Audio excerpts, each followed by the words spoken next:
Which type of learning experiences are most productive? I feel like we have been avoiding this topic. Cindy and I have taken a very neutral position and offered a wide variety of examples of how students might learn through the use of technology.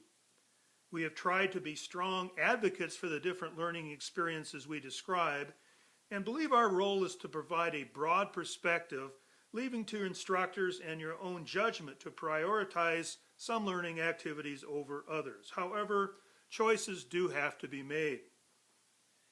A limitation of our approach is that it ignores a controversy others feel is fundamental to the basic mission of education. We cannot resolve this controversy. Worldviews are often divided by values as well as by logic and data. However, we can at least make an effort to frame the controversy so that you can identify the arguments and recognize how different tasks might fit with one perspective or the other. There is some danger in our doing this. We offer our interpretations, which will likely not suit all advocates of a given position. The web page from which you access this material includes a reference list for anyone wanting to review primary sources. This is a complicated topic that has a long history, many nuanced positions, arguments, and counter-arguments. Even an overview presented as a lecture would take considerable time. We have decided to create a brief summary and a longer analysis. Neither can do justice to this topic, but the alternatives offer you a choice. This is the longer version. We are offering two versions to allow your instructor to assign the option that most suits the way your class is run. While others describe this controversy in different ways, our simple way of explaining the distinction is to suggest that it comes down to whether students will learn more when the teacher explains and demonstrates, or when the student explores, interprets, and figures out. Should the teacher, directly or by assigning instructional resources, explain what it is students are to know and show students how to do what we want them to be able to do, or should the teacher put students in situations in which the students must interpret what we would describe as primary resources to arrive at what they are to know and to figure out on their own how to execute desired procedures? It may be misleading to claim actual classroom experiences can be dichotomized. Perhaps it would be more accurate to suggest that learning activities fall at different points along a continuum, anchored by extremes of teacher-centered and learner-centered activities. Over the years, this continuum has been described in different ways. You may recognize some of the phrases used to represent the distinction we are describing. So, here we have direct instruction versus discovery learning, instructivism versus constructivism, and minimal guidance versus expert guidance. Some may argue that these representations do not mean the same thing. Clearly, consistent terminology is an issue when attempting to describe this controversy. However, our intent here is to identify terms you may recognize and that some scholars heavily invested in supporting one position or the other have used in the past. A common use of one of these terms kind of bothers me, so I thought I would offer a specific comment. One problem with terminology is that those with different perspectives can use the same word in different ways. While I understand the intended distinction between constructivism and instructivism, my training offered a different meaning for the term constructivism. I understand that constructivism proposes that learners construct a personal understanding by combining new experiences with what they already know. The combination of existing mental models and new information is interactive. Existing knowledge and models of the world help interpret new experiences, and experiences can cause the modification of existing models of the world. This is very similar to what Piaget proposed in identifying the complementary processes of assimilation and accommodation. Assimilation implies the use of existing structures to integrate a new experience, and accommodation, the impact of a new experience in modifying an existing structure. Those who describe themselves as taking a cognitive approach offer a similar interpretation when they refer to schema theory and instantiation. Back in the 1960s, David Ausubel offered an interesting take on the direct instruction versus discovery debate. He proposed that direct instruction and discovery were both ways to get to what might be described as the concept to be learned. An example might help. Assume a chemistry student completes a laboratory in order to observe a specific kind of chemical reaction. This same reaction might be described in a lecture. Ausubel proposed that at this point, both methods have exposed the learner to an experience. To understand either experience, the learner must still integrate this experience with existing knowledge. Contrary to some descriptions, direct instruction cannot simply dump knowledge into your brain.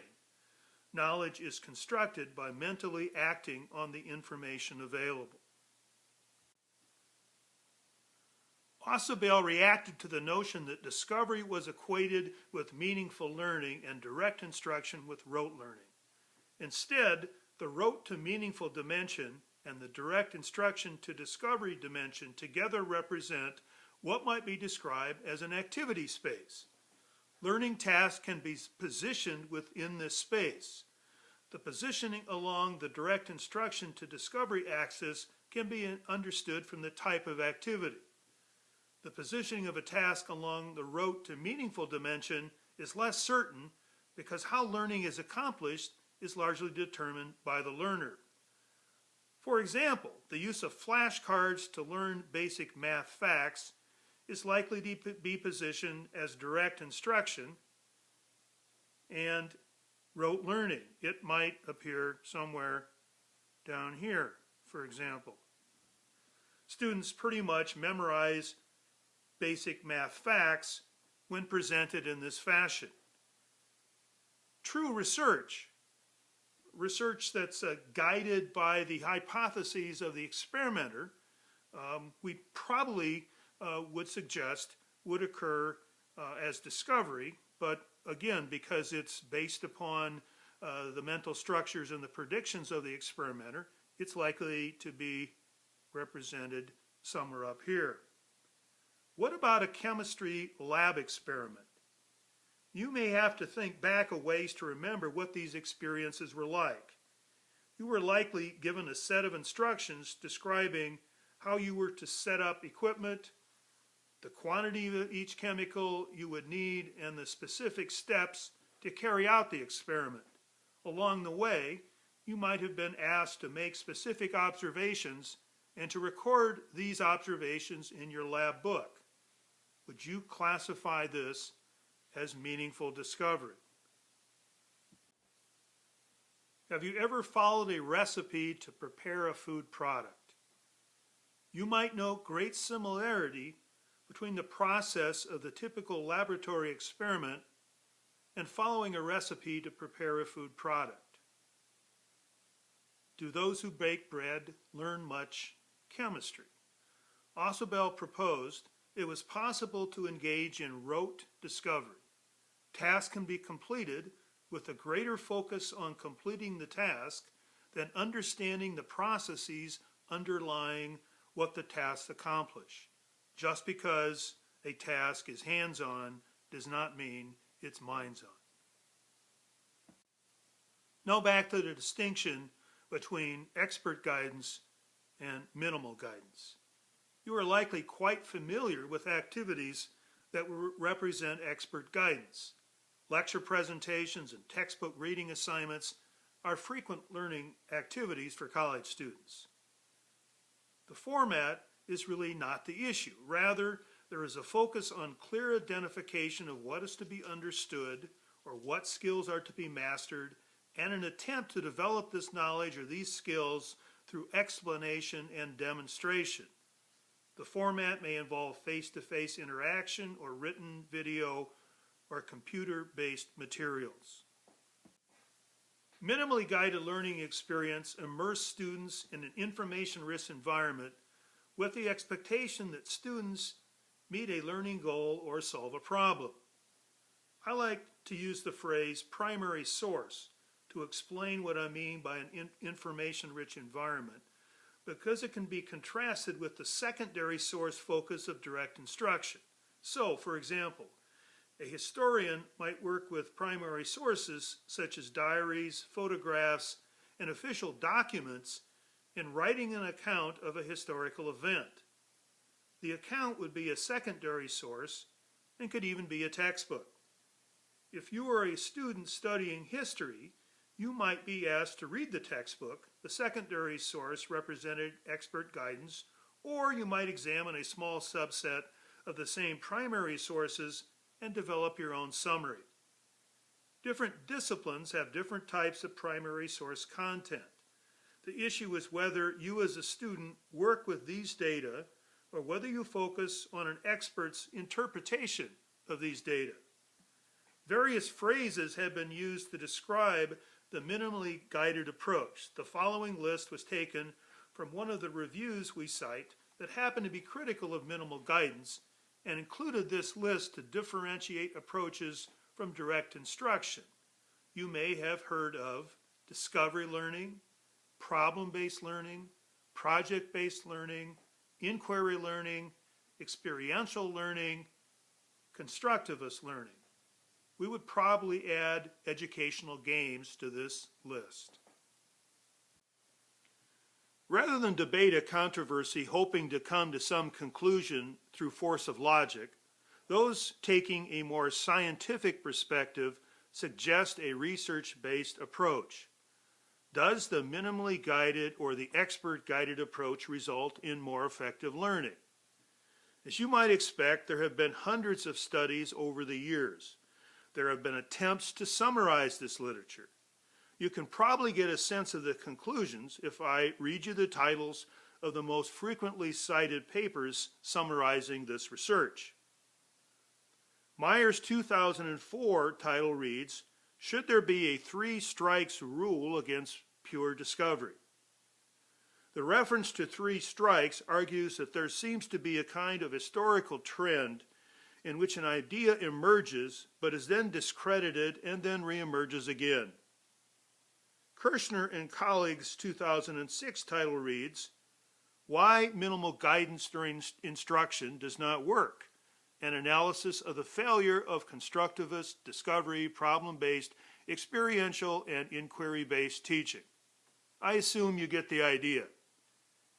In addition, those completing these reviews argue that some portion of those studies reaching more optimistic conclusions regarding minimally guided approaches are based on poorly designed research. For example, an experiment may not have compared treatments allowing the same amount of time for learning, or may not have compared minimally guided learning with a reasonable effort at direct instruction.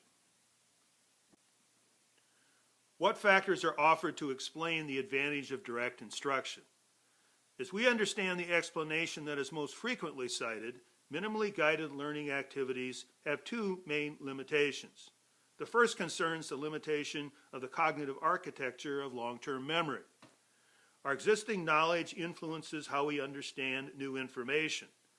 Learners with limited experience and background in a given area have not developed the well-organized and accurate models of the world that allow them to accurately interpret new experiences. When unguided, this lack of background makes it difficult to identify what might be relevant and increases the difficulty of interpreting the information learners are trying to understand. Second factor is cognitive load. The issue of inadequate background is a limitation of long-term memory. The second limitation, cognitive load, is an issue of what is typically described as working or short-term memory. Simply put, at any point in time, we can only deal with so much. Our consciousness has a limited capacity. Unnecessary complexity may overload processing capacity to the point that the learner is simply confused. Why not simply explain to a learner with a limited background what they should know? We add one additional limitation. While the interconnected limitations of the cognitive architecture of the novice and the cognitive load generated by unfamiliar tasks represent the explanation of the researchers we cite, we want to identify one additional potential issue. School time is limited. In our writing, we suggest that teachers must consider the efficiency of learning tasks in order to make the best use of the time available. When students explore in an open information environment, the process of learning will simply take more time. The concept of cognitive load may seem foreign. We attempted to offer a foundation for this issue in our second chapter. The load imposed by a learning task can be broken down as intrinsic and extrinsic. Intrinsic load cannot be avoided and is a function of the effort required to understand and learn. Intrinsic load can be greater when a learner has poorly developed background knowledge that might help process new ideas. Extrinsic load is imposed by the demands of the learning task. I tend to think of it as what has to be accomplished to get to the ideas to be learned. Poorly designed instruction can unnecessarily increase extrinsic load. Extrinsic load is particularly problematic when learning must occur in real time. Then intrinsic and extrinsic load combine and are more likely to overload cognitive capacity. An example may help. I teach a large lecture course in the Introduction to Psychology. I know that I have several students in my class whose first language is not English. The intrinsic load in this situation is the cognitive demands of understanding the concepts that are presented. One source of extrinsic load might be described as interpreting the presentation. Students who struggle with English would experience much greater extrinsic load. A lecture requires that students attempt to handle the intrinsic and extrinsic load simultaneously. Students who struggle with English may have a somewhat easier time reading a textbook because they have a little more flexibility in separating the intrinsic load of the content from the extrinsic load of basic language comprehension. This would not be such a long-standing controversy if there were not two strong opinions on what learning experiences are best for students. The following is my attempt to summarize some of the arguments advanced by those favoring less guidance. One argument suggests that direct instruction, and the research reported in most studies, is focused on content knowledge. Learning experiences that involve minimally guided instruction place students in the position of having to take more responsibility for their learning, and they likely develop what might be described as inquiry skills in doing this. The development of inquiry and other higher order skills are what 21st century learners should be developing. They are doing it wrong, perhaps alternatively described as, who says the strategy we propose is minimally guided? This argument rejects that all of the forms lumped together as minimally guided are really that similar. For example, problem-based learning can involve a direct instruction component. The sequence of experiences in this case involves initial exposure to an authentic problem and some problem-related speculation. This activity, which is intended to activate existing knowledge and provide a purpose for learning, is followed by a condensed form of direct instruction. After exposure to this new information, learners again attempt to generate a solution for the problem. So this design does include some component of direct instruction. An attribute of many learner-centered activities is that the learner is asked to work on an authentic task. An authentic task might be thought of as what practitioners of a discipline do. Historians do history, biologists do science, writers communicate and explain, etc. Obviously, such tasks must be scaled to the background and capabilities of the learner, but the general idea is to learn within a context in which new knowledge and skill is to be applied. What makes what we learn useful? An important characteristic of useful stored knowledge is that we think of it when it might be applied. The proposed advantage of participation in tasks that require the use of knowledge is that the application provides a context for the information or skill. Knowledge and skills are not simply stored in long-term memory, but stored connected to at least one scenario of application. The contextualization or connection of knowledge with a context supposedly increases the probability that a learner will have access to what they have learned when it eventually might be useful. Overlap between the situation of application and the stored scenario can serve to activate what has been learned previously. So, it is not always whether knowledge and skills are learned, but whether what has been learned will be available when circumstances require. Does the method of instruction offer a reason to be interested? In some cases, motivation may be an attribute of the learner. Motivation can also be a product of the interaction between the learner and the task. The claim here is that the efficient, direct model of instruction can be, quite frankly, boring.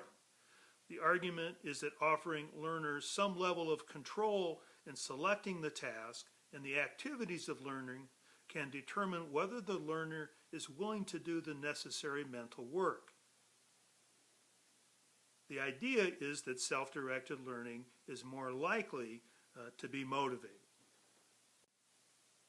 What might we take from all of this? It seems apparent that we must be careful not to overload students and leave them floundering. What seems at issue is how much support or scaffolding makes the most sense. While the general trend in the research appears to favor direct instruction, there are quality studies that point to advantages of carefully scaffolded inquiry tasks. These tasks do not ignore the benefits of direct instruction, but use problems to activate existing knowledge, and following a brief and focused problem-related presentation, allow learners to use this new information to struggle to identify problem solution. There seems to be unique benefits when the evaluation of understanding is delayed and when there is a focus on the transfer of understanding to related but novel situations. We list several studies fitting this description on the web page you used to link to this presentation. Perhaps this should not be regarded as an either-or situation. Some reformers seem bent on take no prisoners, abandon the old and in with a new approach. We see little to justify such an attitude. What makes sense to us is a combination of direct instruction with opportunities to apply this knowledge and these skills. Obviously, for this to happen, there must be a greater focus in the curriculum. Important decisions will have to be made regarding which topics will receive additional depth of attention.